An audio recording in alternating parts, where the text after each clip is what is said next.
webinaire va se décomposer en plusieurs parties. Donc je vais faire une introduction et je vais vous présenter l'Agence régionale de la biodiversité, qui est une structure récente en région.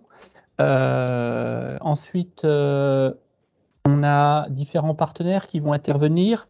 La région avec Agnès Compagne qui présentera la stratégie régionale de la biodiversité et le dispositif ambassadeur. Puis l'Office français de la biodiversité avec Caroline Mini qui vous présentera le dispositif territoire engagé pour la nature au niveau national et la déclinaison régionale.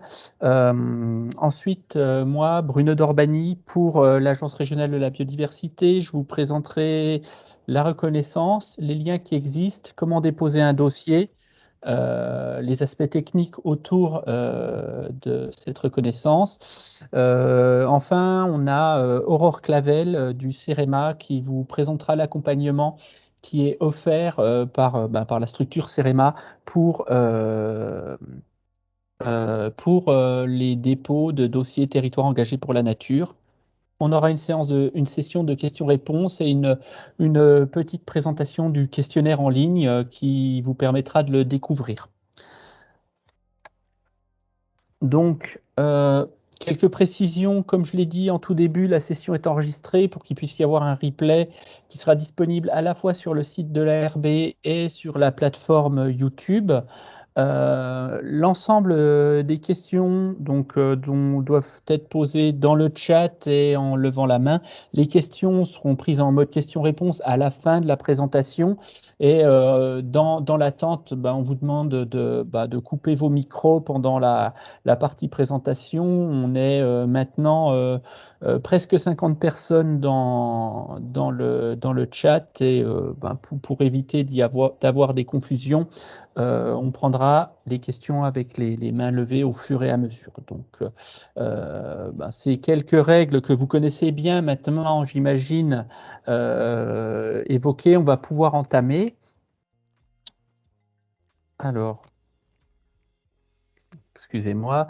Donc, dans un premier temps, une présentation de l'Agence régionale de la biodiversité de Bourgogne-Franche-Comté, qui est un établissement assez neuf, qui a été cofondé par le Conseil régional de Bourgogne-Franche-Comté et l'Office français de la biodiversité, créé en 2019 avec une équipe technique présente depuis septembre 2020. Donc, on a une action effective depuis 1 an. Elle est issue de la loi sur la reconquête de la biodiversité de 2016, où toutes les régions peuvent se doter d'une telle structure qui permet d'avoir des missions autour de la biodiversité en région.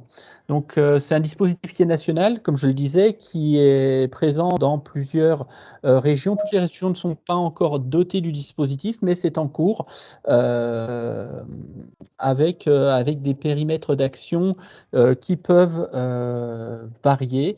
Mais globalement, en Bourgogne-Franche-Comté, l'ARB est basée sur un conseil d'administration qui est avec une trentaine de représentants qui représentent différentes ambitions, des regards qui sont croisés autour de la biodiversité avec les collectivités locales qui sont représentées, l'État, les établissements publics, des organismes socio-professionnels, chambres d'agriculture, fédérations de chasse, associations environnementales, des organismes de recherche et un certain nombre de personnes qualifiées.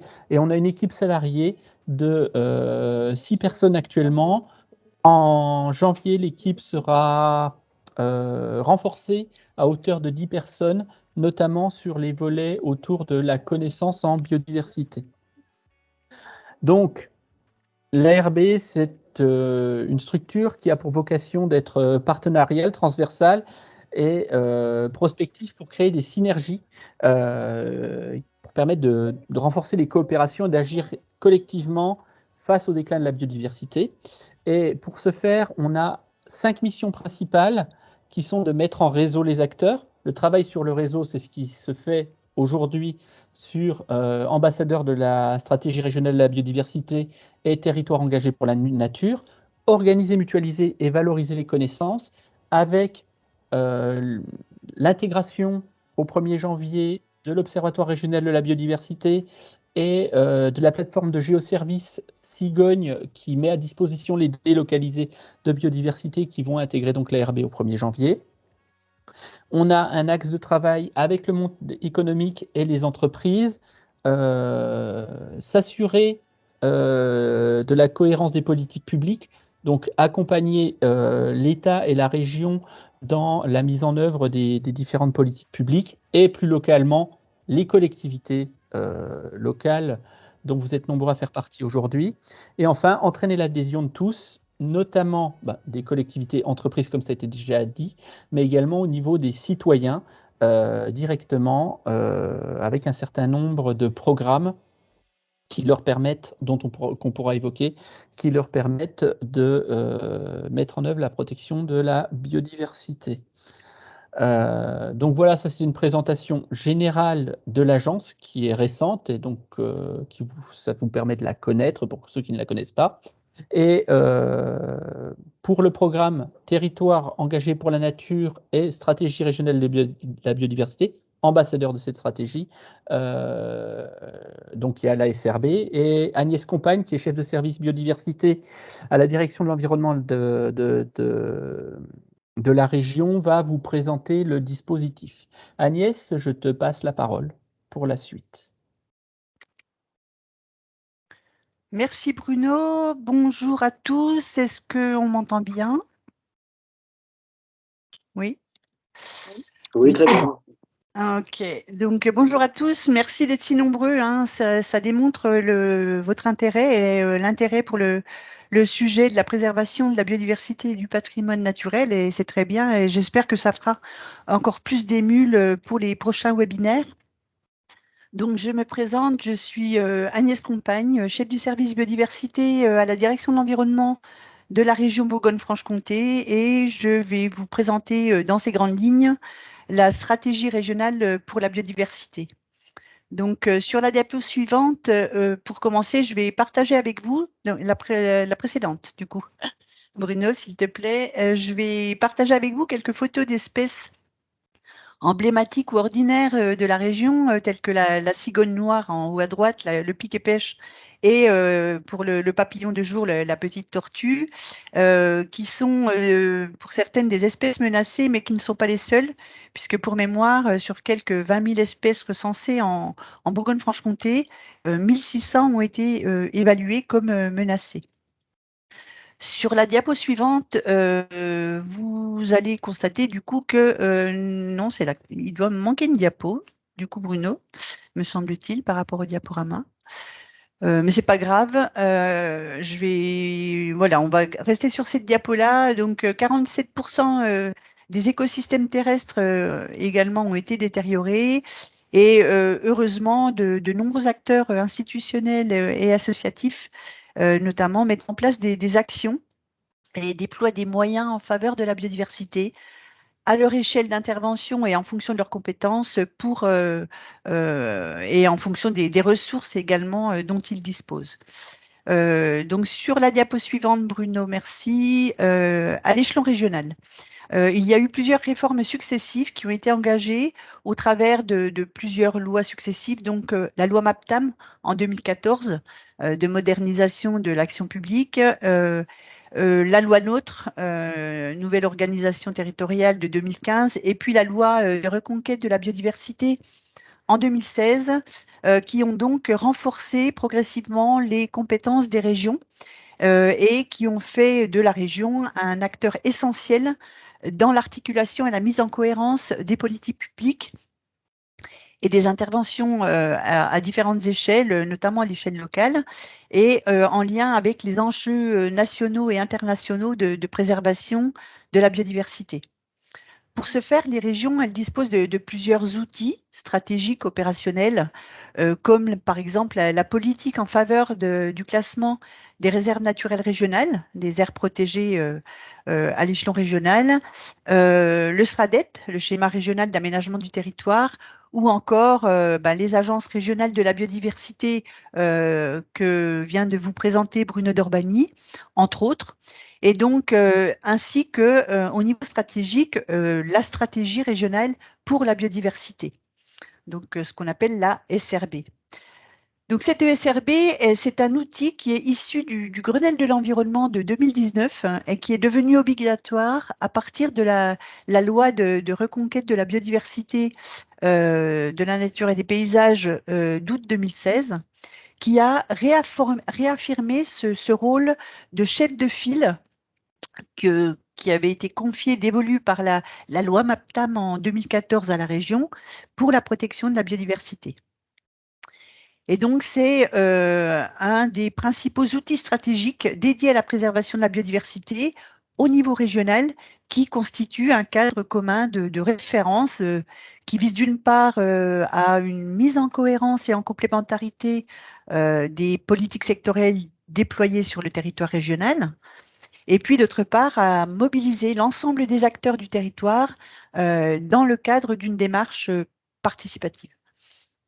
Il s'agit donc d'un cadre commun d'intervention partagé qui est destiné à être décliné par tous les acteurs du territoire dans leur cadre, le cadre de leur propre dispositif, bien sûr, et en fonction de leurs propres compétences.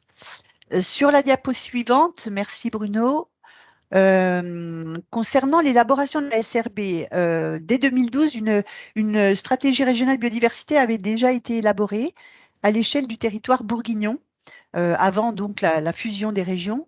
Et la nouvelle stratégie régionale biodiversité de Bourgogne-Franche-Comté s'appuie sur cette SRB bourguignonne préexistante, en l'adaptant évidemment à la nouvelle échelle régionale. Plusieurs étapes successives ont rythmé l'élaboration des documents constitutifs de la SRB. Tout d'abord, il y a eu Alors Bruno, je pense que ça doit être la diapo précédente. Excuse-moi, je suis en train de voir que Je on crois est sur les que orientations. il manque cette diapo. Je suis désolé. D'accord. Bon, c'est pas grave. Donc, les documents constitutifs de la SRB, donc tout d'abord le diagnostic du territoire, c'est le premier tome de la stratégie régionale biodiversité qui a été réalisé fin 2018 par un collectif d'associations naturalistes de la Maison de l'Environnement de Bourgogne-Franche-Comté, avec l'appui de l'association Alter Bourgogne-Franche-Comté basée à Dijon. Et un document de synthèse de ce diagnostic qui était un document assez lumineux de 100 pages et assez peu accessible aux communs des mortels, si j'ose dire. Donc, on a réalisé un document de synthèse de ce diagnostic qui a permis d'aboutir à un document de communication plus vulgarisé et accessible à tout public et qui a été diffusé en 2019. Donc, n'hésitez pas à demander cette synthèse qui existe et qui d'ailleurs peut être téléchargé en ligne sur le site internet de la région. N'hésitez pas à demander le lien vers l'accès à ce document. Ensuite, il y a eu un deuxième tome de la SRB qui est le document d'orientation stratégique qui est le fruit en fait d'une démarche participative et de co-construction qui a associé les acteurs du territoire au cours de 3 séminaires organisés en mai, juin et juillet 2019, et au cours desquels 6 thématiques prioritaires avaient été définies préalablement avec le prestataire qui accompagnait la région. Ces séminaires, ils ont été également complétés par des entretiens bilatéraux avec certains acteurs incontournables, on va dire, du territoire, ainsi que, en parallèle, une consultation citoyenne qui a été réalisée en ligne sur la plateforme de participation citoyenne du Conseil régional et qui a permis de formuler collectivement et de prioriser en fait des objectifs et des pistes d'action qui constitue donc ce fameux cadre commun pour agir en faveur de la biodiversité. Donc, comme prévu, le Code de l'environnement a également prévu donc d'associer le comité régional de la biodiversité, cette instance consultative composée des 5 collèges issus du Grenelle de l'environnement. Donc, ce comité régional biodiversité a été associé en janvier 2020 à l'élaboration de la SRB. Et il sera également associé au suivi de cette stratégie très régulièrement. Et puis, on a également associé, évidemment, le Conseil scientifique régional du patrimoine naturel, qui est donc une instance, alors cette fois d'éminents scientifiques de la région, qui ont été chargés également d'émettre un avis et ont été associés.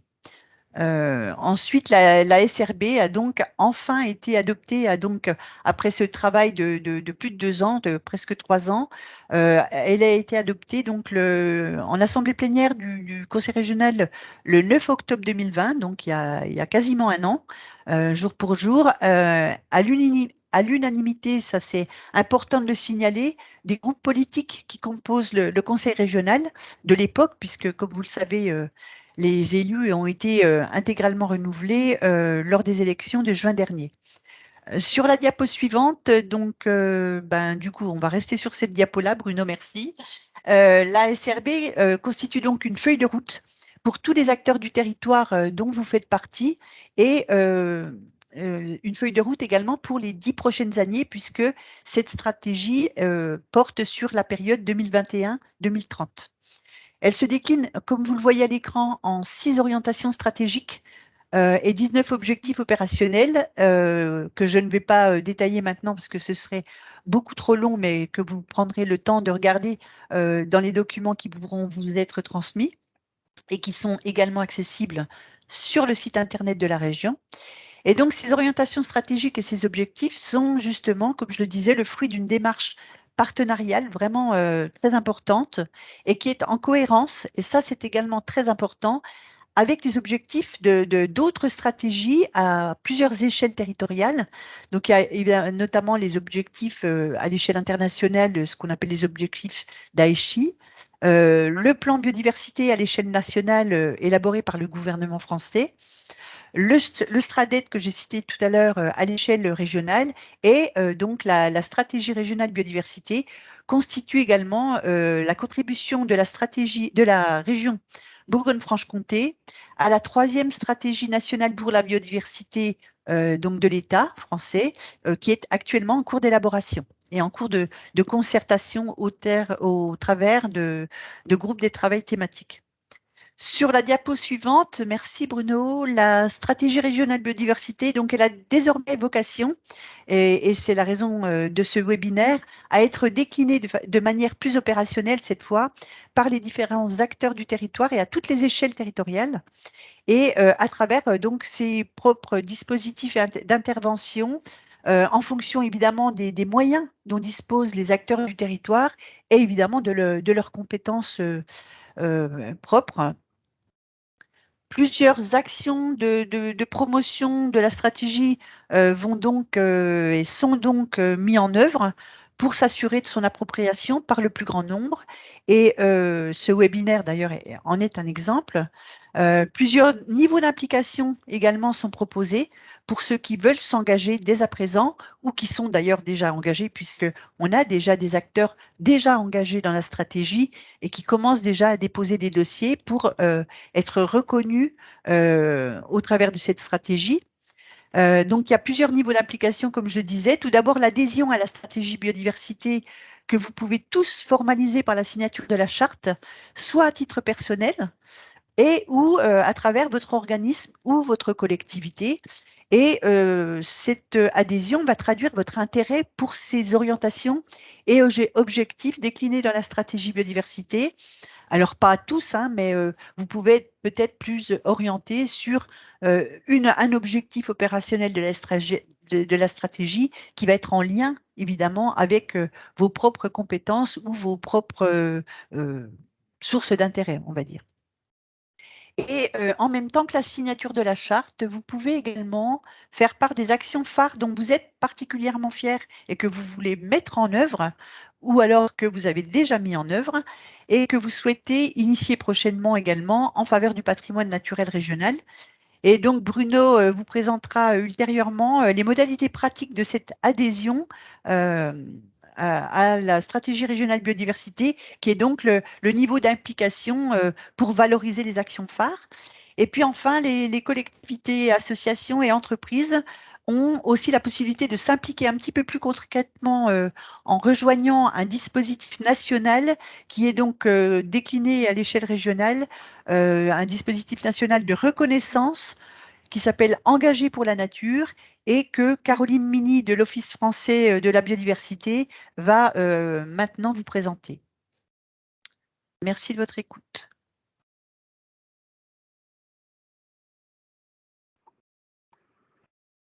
Bonjour. Alors, est-ce que tout fonctionne? Parfait. Alors, bonjour à tous. Je suis donc Caroline Mini et je travaille à la direction régionale de l'Office français de la biodiversité. Le but de mon intervention aujourd'hui, c'est de vous parler spécialement du programme Territoire engagé pour la nature, comme on vient de le dire. Dans la diapositive suivante, cette diapositive doit vous illustrer le programme dans son ensemble qui s'inscrit dans une démarche globale qu'on appelle les engagés pour la nature, qui bénéficie d'ailleurs d'une plateforme dédiée et je vous mets le lien tout de suite dans le chat si toutefois vous voulez visiter la plateforme. Pour ce que c'est que d'être engagé pour la nature, c'est d'abord pour passer à l'action. Ça permet de se faire connaître et d'être reconnu. Ça permet également d'être valorisé et de promouvoir ses actions en faveur de la biodiversité. Être engagé pour la nature, ça donne de la visibilité, ça donne accès à un réseau qui privilégie la collaboration. Cette initiative, elle a des fondamentaux. C'est d'abord de réunir des programmes de reconnaissance autour d'engagement et de plans d'action. Un programme de reconnaissance veut donc dire qu'il n'y a pas de niveau ni de critères d'exclusion. Autres fondamentaux, c'est d'avoir une démarche de progrès. C'est un programme qui doit durer, qui dure 3 ans pour les porteurs de projets et qui vise à renforcer les actions pour la préservation de la biodiversité. Donc, on a bien une démarche de progrès dans la mesure où on peut partir d'un diagnostic, voire de rien. On peut aussi partir de déjà d'actions mises en place et vouloir faire plus. Donc, c'est en ça qu'on est dans une démarche de reconnaissance et de progrès. Cette initiative réunit donc 3 programmes, comme vous le voyez sur le côté gauche de la diapositive, qui visent en fait 3 cibles. En partant des cibles des entreprises, quelle que soit leur taille. Et là, on appelle le programme Entreprises engagées pour la nature.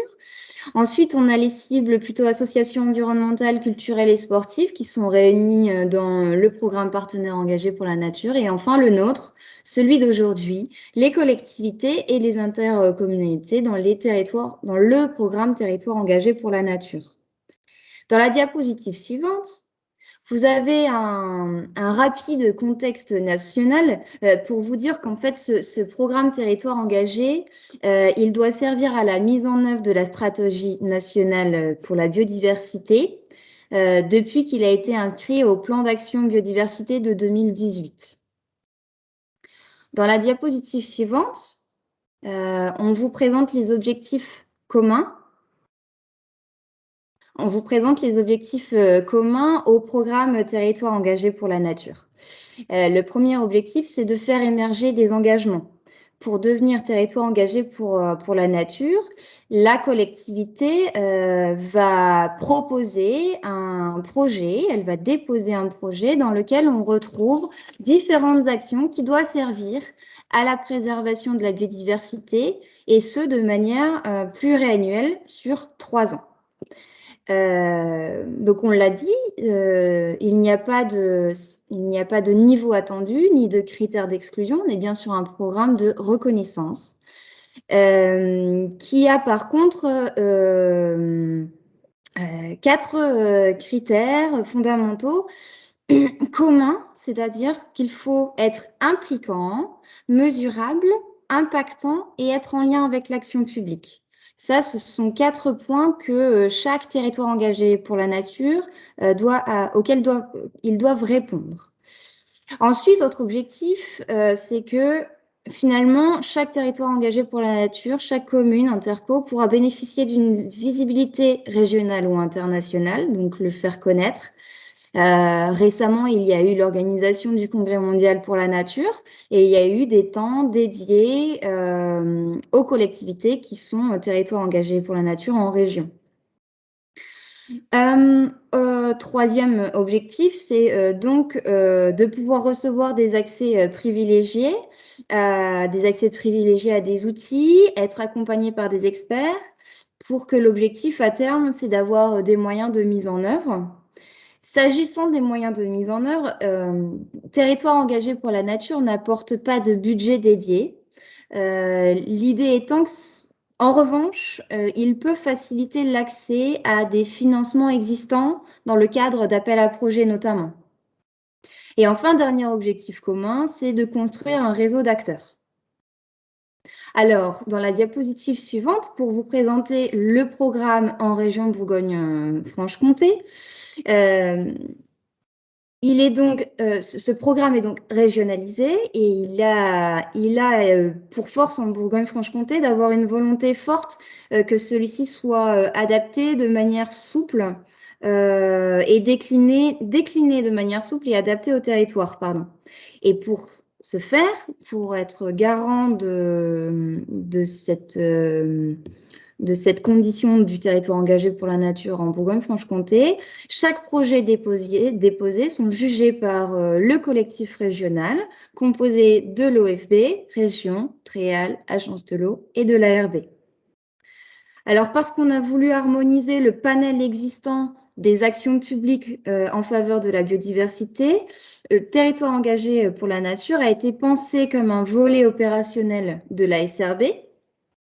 Et il existe un lien étroit entre ambassadeur pour la biodiversité de la SRB et le territoire engagé pour la nature. Ce volet régionalisé, je vais laisser la parole à Bruno pour qu'il puisse vous le détailler précisément. Merci. Merci Caroline. Tout le monde m'entend bien, c'est bon? Ok, merci. Donc, je me suis déjà présenté, je vais pas le refaire. Partons donc sur le volet régionalisé de territoire engagé pour la nature. Territoire engagé pour la nature, c'est une initiative qui est fondée sur 3 piliers principaux. Donc, l'accompagnement. Il faut accompagner en amont, et ce sera notamment l'ARB, l'OFB, la région et le CEREMA pour partie qui vont aider les territoires qui veulent s'engager à penser les engagements qu'ils veulent prendre, à faire un diagnostic pertinent de leur territoire. Alors, les diagnostics, ce genre de choses doivent être portés par le territoire, mais il y a un accompagnement, une aide pour que les structures que je viens de citer puissent aider les territoires à faire émerger là où ils en sont, où est-ce qu'ils peuvent aller pour le bénéfice de la biodiversité.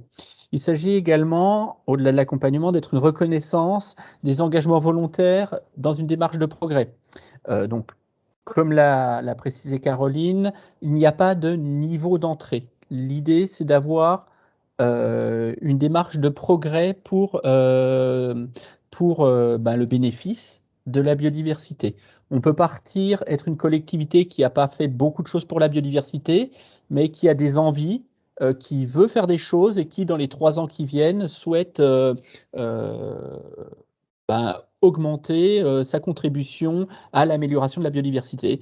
Ça peut être modeste, ça peut être très ambitieux, tout dépend des moyens qu'on peut y mettre. L'important, c'est de pouvoir avancer. Et le dernier pilier, c'est l'animation d'une comité d'acteurs et de pratiques. Donc, comme le disait Caroline, il n'y a pas directement de financement qui sont mis à disposition pour tant ambassadeurs de la SRB que pour territoires engagés pour la nature.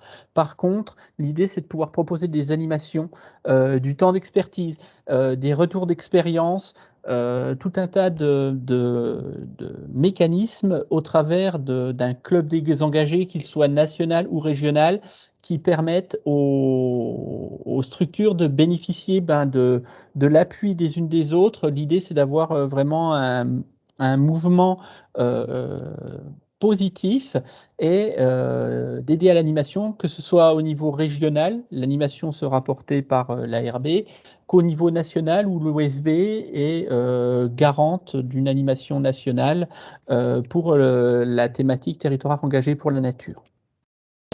Alors, comment est-ce qu'on souhaite mettre en place cette valorisation, excusez-moi, d'une part par des événements nationaux, internationaux et régionaux, donc Assises nationales de la biodiversité, Salon des maires et des collectivités, donc le Congrès mondial de l'UICN dont on vous a parlé précédemment, où l'initiative était valorisée, où il y a pu avoir des forums d'échange et des gens qui ont pu avoir des temps pour profiter de l'expérience des autres structures.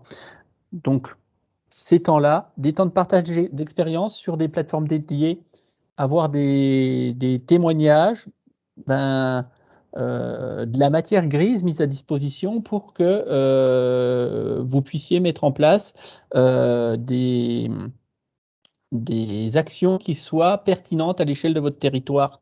Ça va se faire notamment au sein du Club des engagés. Club des engagés qui est un dispositif régionalisé qui va avoir lieu dans chaque région. En Bourgogne-Franche-Comté, il va être adossé avec l'animation de tout ce qui est fait par les ambassadeurs de la SRB, puisque ambassadeur de la SRB, c'est un dispositif qui est plus large que territoire engagé pour la nature. Territoire engagé pour la nature, ça va être la déclinaison très impliquante pour les collectivités, mais si vous êtes une association, un établissement public qui souhaitait faire des actions pour la biodiversité, il y a des actions engagées au niveau national, mais au niveau régional, ce sera ambassadeur de la SRB qui portera ces actions-là.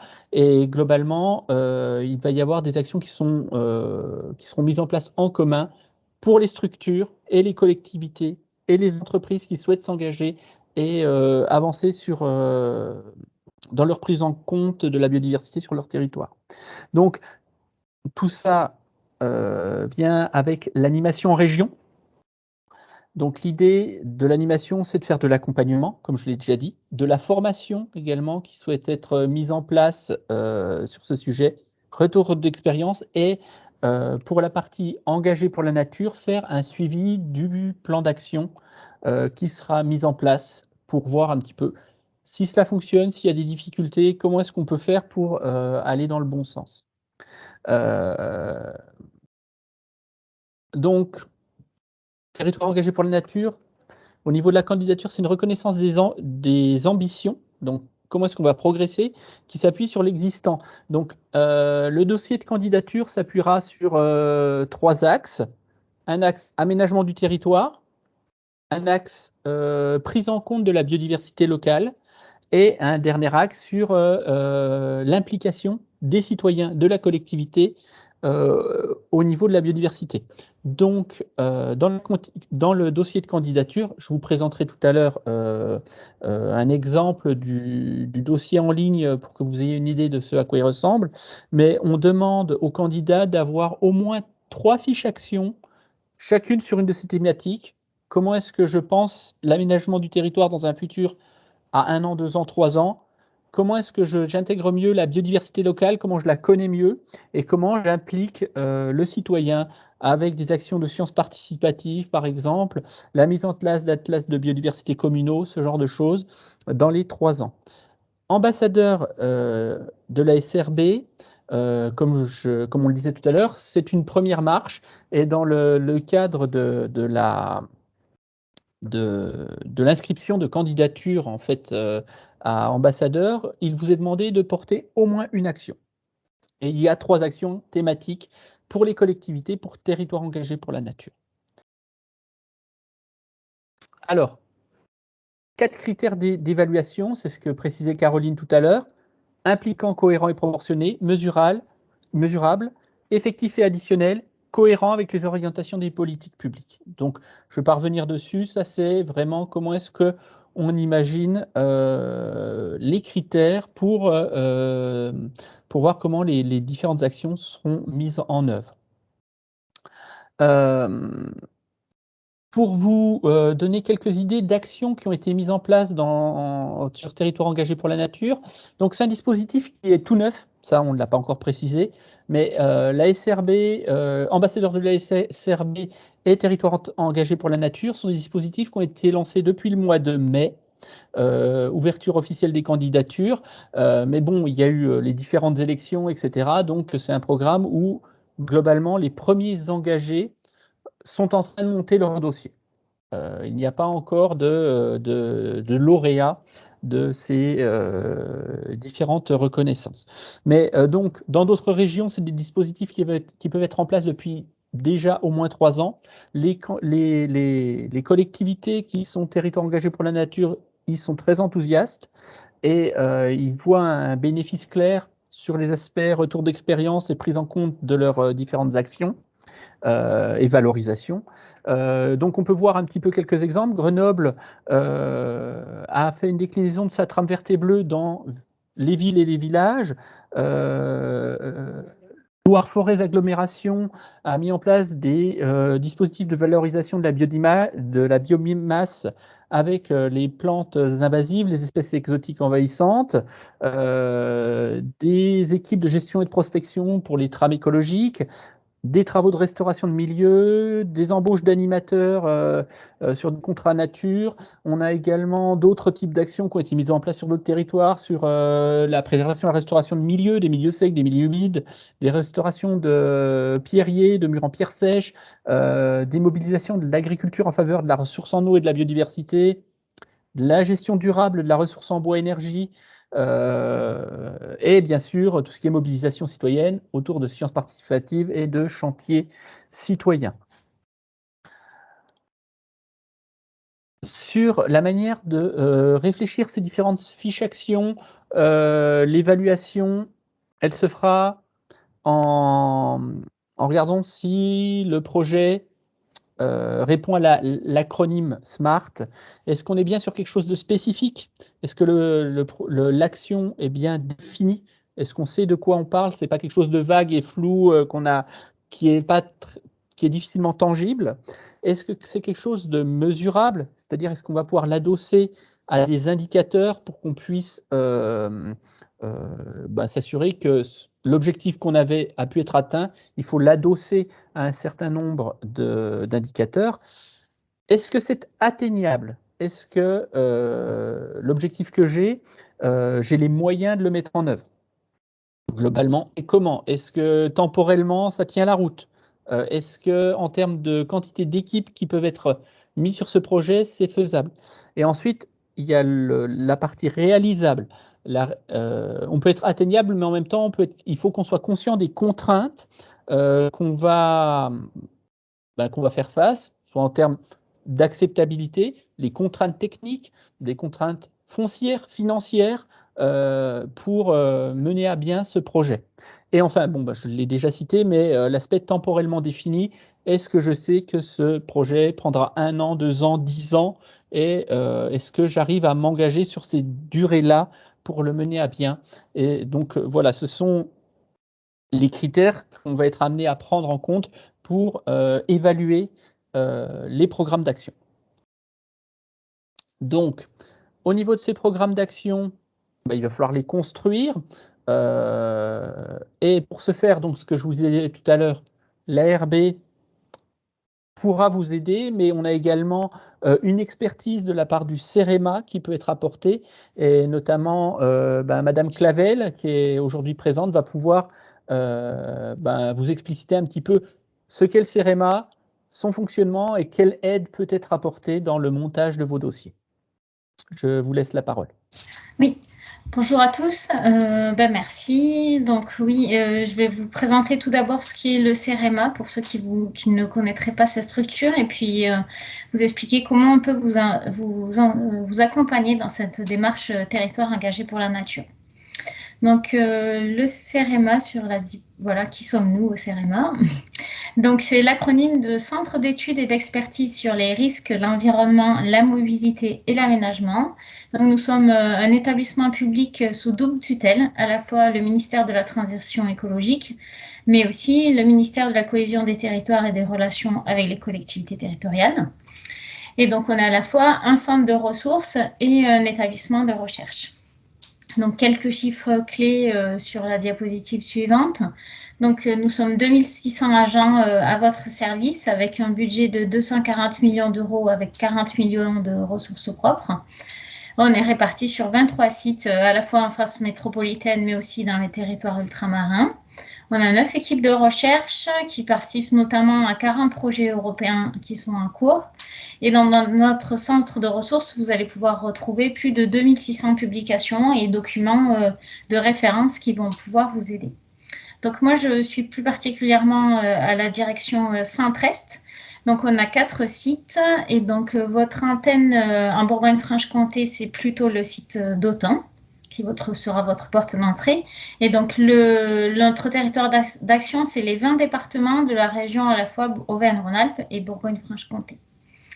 Donc, on a tout un tas de champs d'intervention. Donc, pour les citer brièvement, donc on a à la fois des experts en ingénierie territoriale. Donc, par exemple, on peut vous accompagner dans l'élaboration de votre plan climat, air, énergie. On a aussi des experts en bâtiment et notamment sur la pollution intérieure ou l'étanchéité des bâtiments. En mobilité, on peut vous aider à mettre en place des mobilités douces, par exemple, sur votre territoire. En infrastructure de transport, on peut modéliser des déplacements ou faire des enquêtes ménage déplacements, par exemple. En environnement et risque, c'est le sujet qui nous intéresse aujourd'hui. On va y revenir dans la diapositive suivante. Et mer et littoral, donc on a des spécialistes, notamment de l'érosion du trait de côte ou des pollutions marines. Donc, pour revenir à notre expertise dans le domaine de l'environnement, donc j'en ai listé quelques-uns, mais ils ne sont pas exhaustifs. Donc, on peut apporter notre expertise sur la trame verte et bleue, dans les zones humides, dans la séquence éviter, réduire, compenser, sur les continuités écologiques en lien avec les infrastructures de transport, sur la désimperméabilisation des sols, mais aussi sur les services écosystémiques ou la nature en ville, les espèces exotiques envahissantes et l'évaluation environnementale. Donc, sur la droite, je vous ai mis quelques exemples de guides. Donc, par exemple, le guide sur la restauration des continuités écologiques en lien avec les infrastructures. Donc, sur la page de garde, là, on voit un passage à faune au-dessus d'une autoroute. Je vous ai également mis le projet Sésame, qui est un outil qui permet de choisir les espèces en fonction des arbres qu'on souhaite planter, en fonction de l'endroit où on les plante en ville et des services écosystémiques attendus. Et puis pour finir, la petite chouette qui vous présente les fiches qui peuvent vous aider à mettre en place des choses en faveur de la trame noire avec des fiches d'action très concrètes. Ensuite, comment on peut vous aider dans le dispositif TEN en Bourgogne-Franche-Comté? De deux façons, en fait. Donc, on a jugé au CEREMA que c'était très important pour nous de mettre en place ce dispositif au niveau des territoires.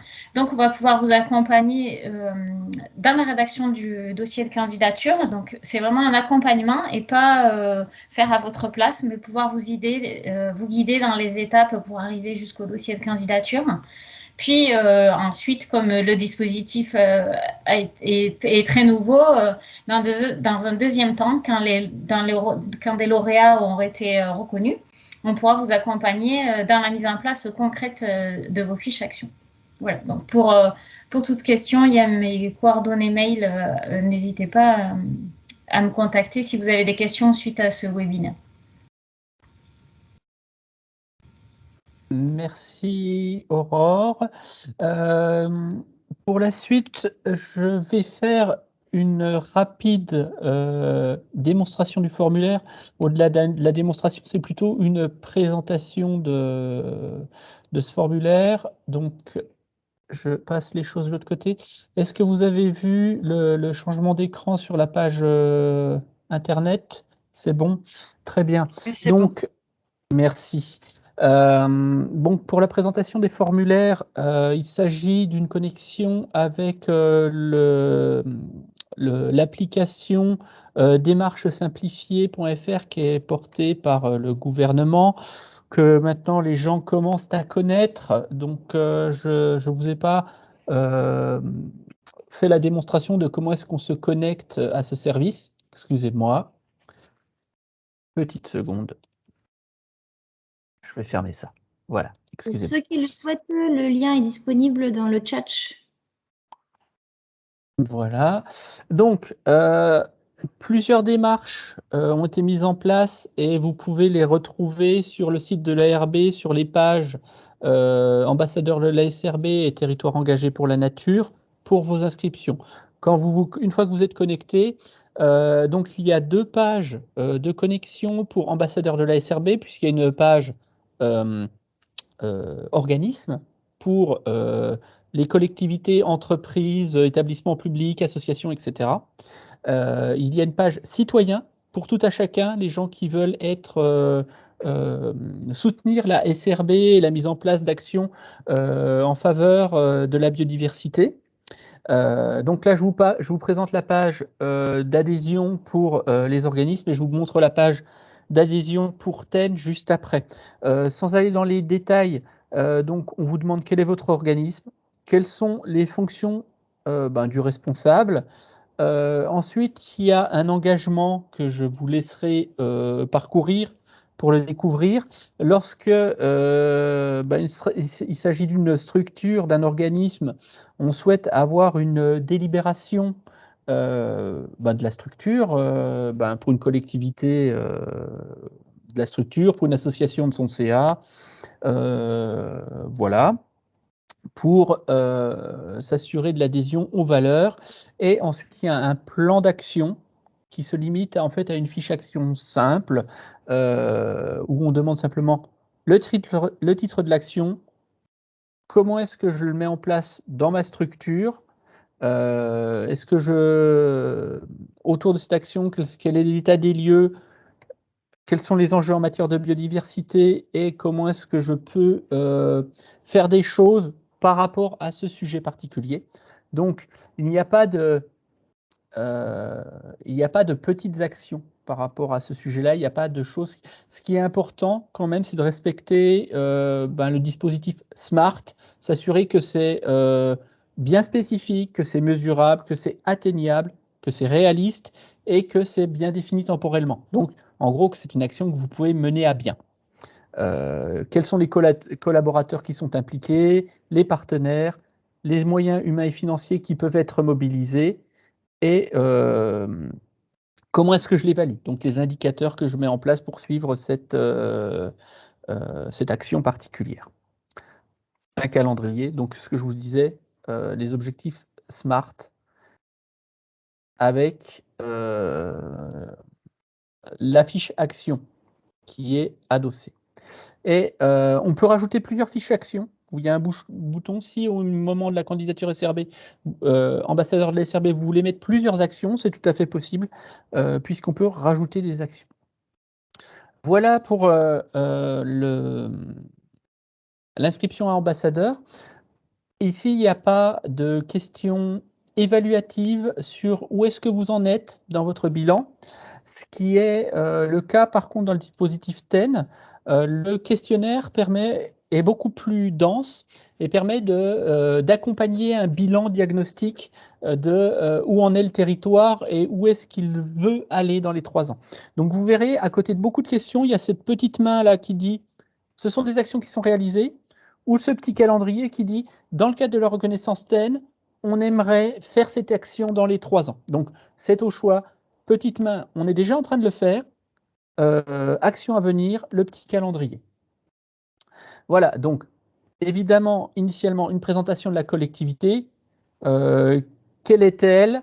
où est-ce qu'elle s'inscrit, il faut forcément qu'il y ait un élu référent et éventuellement un agent technique référent. Dans les petites communes, ça peut être la même personne, ça ne pose pas de difficulté. C'est simplement savoir quel est l'élu qui va porter le dossier, et puis ensuite, s'il y a des questions techniques, quand on veut revoir le dossier, vers qui on se dirige initialement si on a des questions techniques sur un dossier. Une présentation du territoire, est-ce que on est dans le cadre d'un parc, d'un espace naturel protégé particulier, si on est dans un massif montagneux, à quel bassin, à quelle agence de l'eau, donc à quel bassin on est relié, est-ce qu'il y a des éléments notables sur le territoire, etc. Voilà. Ensuite, il y a le projet d'engagement préalable. Donc là, c'est à ce moment-là qu'on demande la délibération de la collectivité en disant, ben voilà, effectivement, est-ce que je suis adhérent à la SRB? Est-ce que je peux dédier du temps au club des engagés ou des moyens au club des engagés? Et quel est très rapidement mon projet de territoire? Ce sera plus détaillé par la suite, mais un résumé du projet de territoire à cet endroit-là. Et enfin, l'engagement préalable avec la délibération. La première délibération, c'est la même que celle qui était, qui était prise au niveau de la SRB. Ça peut être la même. Il peut y avoir qu'une seule délibération pour les deux engagements. Si vous souhaitez faire ambassadeur en même temps que territoire, vous en faites qu'une. Ça ne pose pas de difficulté particulière. Et là, on entame les phases de diagnostic avec 3 chapitres, donc sur l'aménagement du territoire, la prise en compte de la biodiversité et la dernière partie sur la mobilisation citoyenne. Donc je ne vais pas tout vous défiler, simplement quelques points pour que vous voyez comment c'est structuré. Donc, parmi les mesures suivantes de préservation, par exemple de la biodiversité, quelles sont celles qui sont définies dans des documents d'urbanisme qui s'appliquent à votre territoire? Donc là, vous avez un certain nombre de choix. Donc, vous pouvez mettre la délimitation des périmètres de protection des eaux et rajouter des critères, je ne sais pas, classement sonore des infrastructures routières, etc. Donc, ça vous permet de voir un petit peu où est ce qu'on peut attendre comme question par rapport à ce sujet-là. Et ensuite, vous pouvez préciser quel est votre engagement par rapport aux améliorations de la prise en compte de mesures dans le cadre de vos documents d'urbanisme. Je vais aller un peu plus loin. Typiquement, ici, section par rapport au diagnostic de la biodiversité. Est-ce que vous l'avez déjà fait? Est-ce que vous ne l'avez pas fait? Est-ce que c'est à venir? Si c'est déjà fait, sous quelle forme? Est-ce que vous avez fait un ABC, un atlas de la biodiversité communale? Est-ce que vous avez fait d'autres types de diagnostics écologiques? Et est-ce que vous souhaitez les faire? Et est-ce que vous avez fait autre chose? C'est typiquement le genre de choses qui vous permet de faire un diagnostic et de savoir si vous permettre de réfléchir à la biodiversité de votre territoire. En fait, c'est un jeu de questions qui vous permet de mieux comprendre où en est votre territoire par rapport à ces différentes questions. Il n'y a pas du tout d'obligation de cocher toutes les cases. Vous pouvez très bien vous dire, ben moi je veux mettre le paquet sur la mobilisation citoyenne, je serai plus en retrait sur l'aménagement du territoire parce qu'on a déjà révisé notre PLU il y a 2 ans et puis qu'on ne peut pas remettre ça sur le tapis maintenant. Mais par contre, sur la mobilisation citoyenne, on a des tas de leviers qu'on voudrait mobiliser et donc mettre plus l'accent là-dessus. L'idée, c'est de ne pas être exhaustif. Il faut avoir une fiche action par sujet. Elles n'ont pas forcément la même ambition et le diagnostic, c'est pas grave si vous cochez pas toutes les cases, si vous n'avez pas déjà fait votre atlas de biodiversité communale, si vous connaissez, si vous avez déjà mis en place une trame noire, si vous avez déjà fait du zéro phyto sur votre commune, etc. C'est des choses qui peuvent se mettre en place progressivement ou qui peuvent pas se mettre en place et il peut y avoir des explications. L'idée, c'est de vous aider à apporter un diagnostic. C'est un questionnaire du coup qui est assez long, mais en fait qui permet de guider votre réflexion sur comment construire votre implication. Voilà. Je ne vais pas aller beaucoup plus loin sur l'ensemble des questions. C'est des choses qu'on peut faire, si vous tenez à vous impliquer, fortement dans la démarche. On pourra avoir, des échanges sur, comment est-ce une fois que vous serez, comment dire? Une fois que vous aurez lu et que vous serez approprié le document, on pourra y revenir. Dans, les questions-réponses, on vous avait demandé, pardon, au moment de votre inscription, il y avait des questions qui étaient possibles et une des questions qui était mentionnée, c'est: combien de temps ça prend à répondre? Combien de temps je vais devoir mobiliser pour pouvoir répondre au questionnaire pour devenir ambassadeur ou territoire engagé pour la nature. Donc vous voyez que pour ambassadeur, il suffit d'avoir une action et de proposer quelque chose en faveur de la biodiversité, ça peut être relativement rapide. Et par contre, pour territoire engagé pour la nature, c'est un processus de réflexion qui vous demande de faire un diagnostic de votre territoire, de le comprendre. Donc ça peut, en fonction de votre état d'avancement, parce que vous pouvez déjà très bien connaître votre territoire, avoir un service environnement qui est dédié à ces questions-là et où ce sera plus facile, mais il faut compter au moins quelques jours. Et l'idée, c'est d'avoir justement l'ARB et le CEREMA qui peuvent vous accompagner pour la construction de votre diagnostic et de vous aider à répondre à ces questions-là. On a du temps qui est dédié pour faire ces choses-là, mais il faut bien compter quelques jours. Vous êtes déjà approprié le document et essayer de voir comment est-ce que vous voulez vous orienter par rapport à cette démarche. Je pense que j'ai fini la présentation. C'est pas la peine que je vous déroule l'ensemble des questions. Il vaut mieux que vous les découvriez par vous-même. L'idée, c'était pas de faire quelque chose d'exhaustif par rapport à ce sujet-là, mais de vous présenter la démarche. Voilà. Je vais revenir sur le questionnaire. Je pense qu'on en est à la partie questions-réponses. J'ai l'impression que... Non, c'est bon, je n'ai pas tout fermé. Petite seconde, je vais revenir donc sur la partie où on en était. Excusez-moi. Voilà, la partie questions diverses. Alors, vous avez posé vos questions dans le chat. Caroline ? Oui, tout à fait, Bruno. Pour t'aider, en fait, la plupart des questions ont pu être répondues en direct à l'écrit. Simplement, il y a une question assez précise. Une personne souhaiterait recevoir le formulaire en amont afin d'y réfléchir. Est-ce qu'il ne peut pas avoir accès au formulaire sans forcément remplir On peut, de toute façon, le formulaire peut être ouvert en mode brouillon initialement. Donc, même si vous ne déposez pas, vous pouvez de toute façon vous connecter à Démarche Simplifiée, vous ouvrez le formulaire et vous n'êtes pas obligé d'aller au bout de la démarche. Il est en mode brouillon. Vous le supprimez si vous vous rendez compte que c'est quelque chose qui ne correspond pas à ce que vous voulez faire, ou que c'est trop tôt, ou que vous avez besoin de consulter vos élus et que ça doit prendre un peu de temps. Donc, vous pouvez tout à fait l'ouvrir et consulter en mode brouillon. Il n'y aura pas de dépôt ou de choses comme ça. On pourra éventuellement... L'idée, c'est vraiment de répondre en ligne parce que ça simplifiera le travail par la suite dans le cadre des jurys. Après, on peut faire une extraction. Après, ce qui est un petit peu difficile de faire une extraction en PDF, c'est que vous n'avez pas la liste de tous les choix possibles, donc ce sera quelque chose d'un peu partiel. Il vaut mieux aller voir la version en ligne quand même. Voilà, donc on vous recommande d'avoir un compte et de tout faire de façon dématérialisée depuis Démarche Simplifiée où les liens vous ont été mis dans le chat. Je me permets, je donne le micro à Agnès Compagne qui a une question sur les fiches actions annexées à la SRB.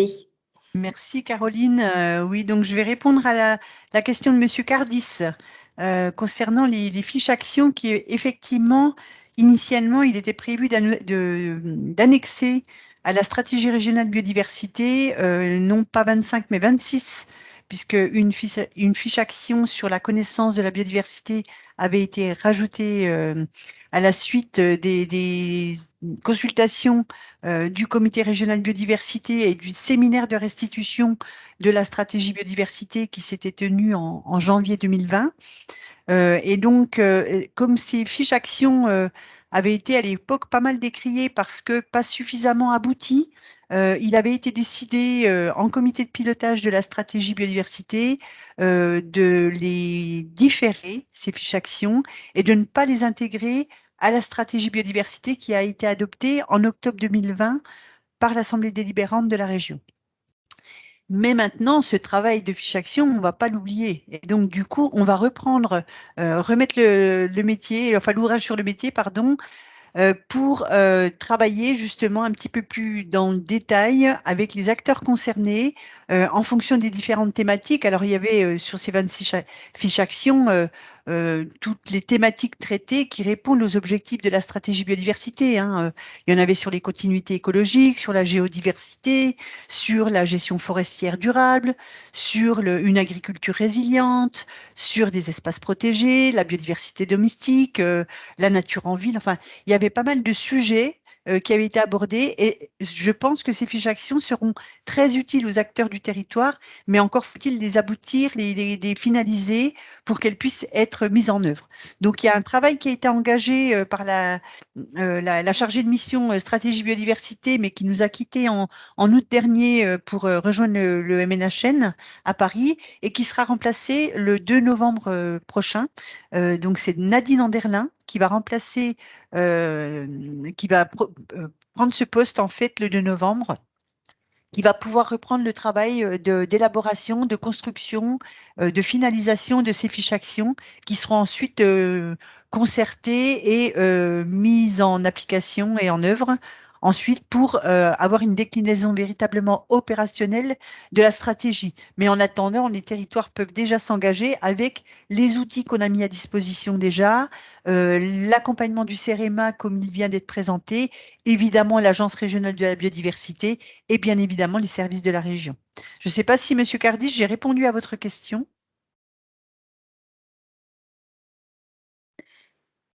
Merci Agnès. Oui, tout à fait, je vous remercie. Merci. Alors, il y a une question sur les financements. Donc, un rappel, il n'y a pas de financement dédié pour territoire engagé pour la nature.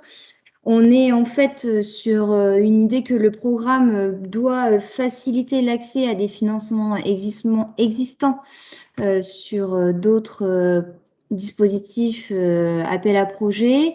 Par contre, Bruno, ce serait intéressant peut-être de repréciser, parce que la question est posée pour avoir des financements concernant la réalisation du diagnostic à l'échelle de la commune. Peut-être qu'on peut revenir sur le fait que le diagnostic se fait au long cours du questionnaire et qu'il n'est pas une base obligatoire à la candidature.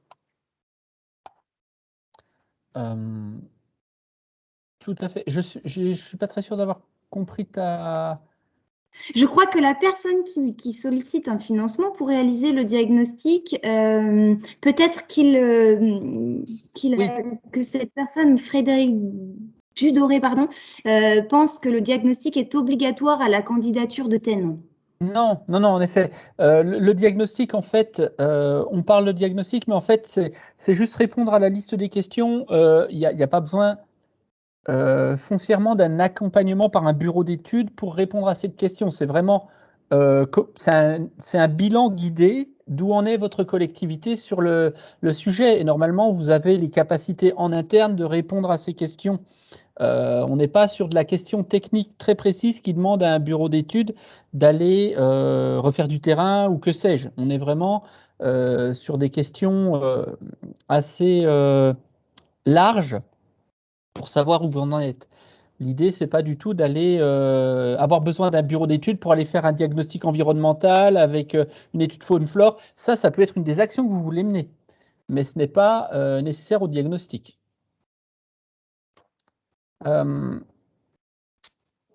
J'espère avoir répondu à la question. Par contre, quand on parle de financement, Il y a des financements pour d'autres actions dans le cadre d'appels à projets, notamment portés par l'OFB et la région, auxquels vous pouvez participer, que ce soit pour les atlas de biodiversité communaux, où il y a régulièrement des appels à projets portés par l'OFB, où il y a des financements, et le fait d'être territoire engagé pour la nature donne un avantage en termes de bonification de points pour être lauréat d'un atlas de biodiversité communal, par exemple. Je vais prendre d'autres questions. Il y avait une question concernant une commune qui était déjà engagée dans un ABC jusqu'en 2023. Il n'est pas nécessaire d'attendre la fin de votre ABC pour pour participer à Territoire engagé pour la nature. C'est un programme qui est plus large, Territoire engagé pour la nature, de reconnaissance avec des points d'action qui sont multiples sur l'engagement du territoire. ABC en est un, mais il y en a beaucoup d'autres, et vous pouvez tout à fait faire valoir le fait que vous êtes en cours sur ce sujet-là. Est-ce qu'il y a un rôle des PNR dans l'organisation, dans l'accompagnement et l'organisation? Pas encore.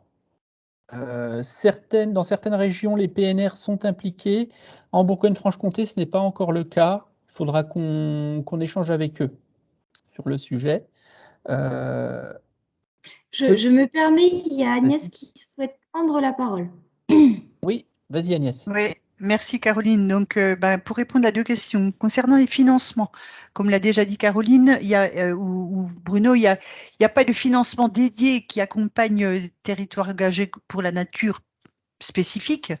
En revanche, tous les dispositifs effectivement des financeurs publics, que ce soit la région, les agences de l'eau, l'Office français de la biodiversité, le plan d'accélération, puisque vous savez qu'il y a aussi un dispositif actuellement au titre France Relance ou plan d'accélération de la région, entre autres, ou les plans de rebond des agences de l'eau pour relancer l'activité économique en région, qui permettent aussi de financer des actions de restauration, de connaissances, etc.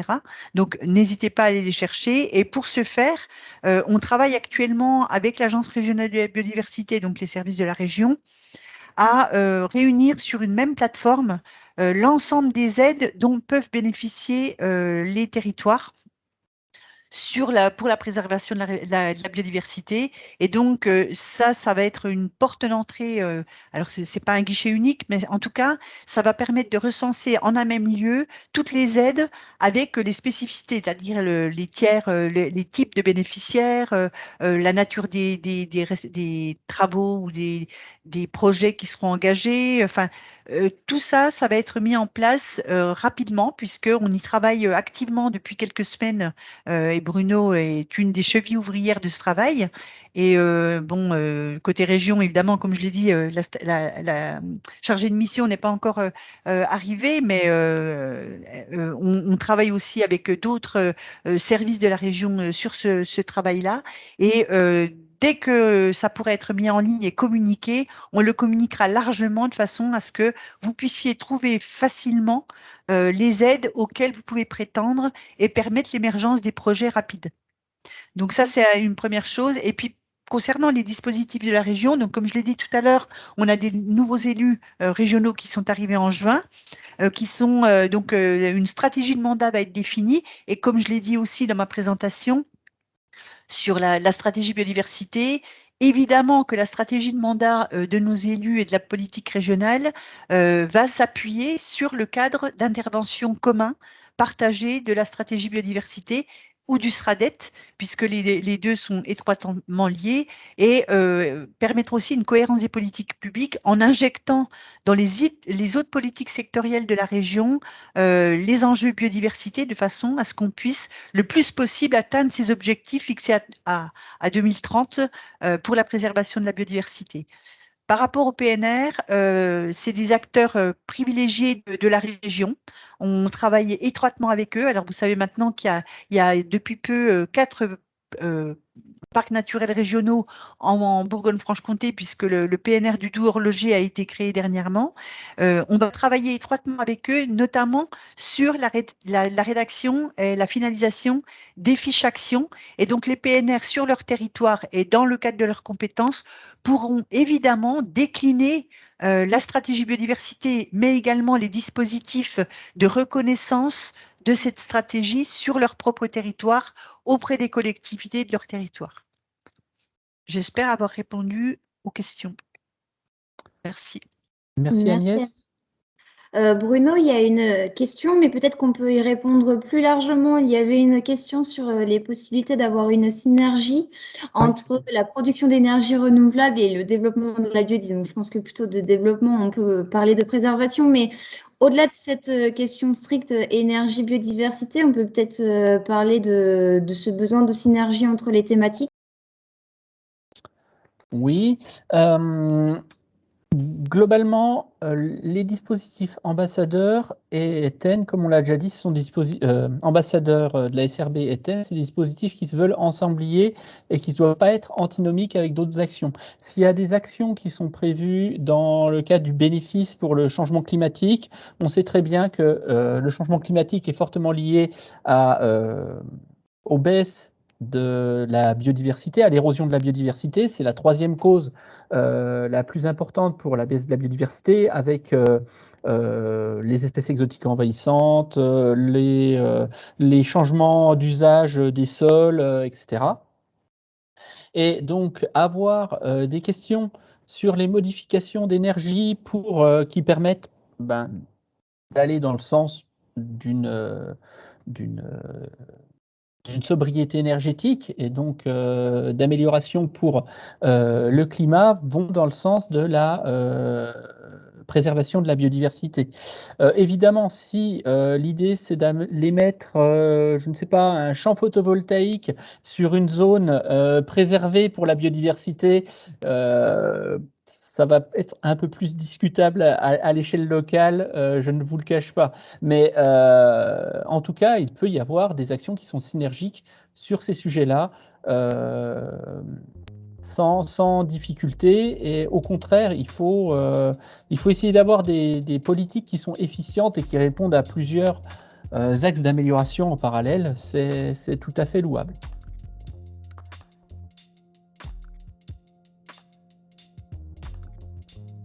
Très bien. J'ai l'impression qu'il n'y a pas d'autres questions. S'il y a encore des questions, on peut prendre encore un peu de temps. S'il n'y en a pas, en tout cas, je vais vous remercier d'être venus nombreux pour ce webinaire. Je vais remercier les différents intervenants qui, pour leur présence et puis les précisions qu'ils ont pu apporter, l'OFB, la région, le CEREMA. Et on vous précise effectivement notre disponibilité pour répondre aux différentes questions que vous avez, qui seraient peut-être plus précises une fois que vous aurez pris connaissance en détail de ce qu'il y a dans les différents documents de candidature et plus loin. Donc vous pouvez me contacter pour que je réponde directement à vos questions ou que je me fasse le relais auprès des personnes spécialisées pour répondre à vos questions, en tout cas. Et je vous remercie pour votre implication. Au revoir. Merci. Au revoir.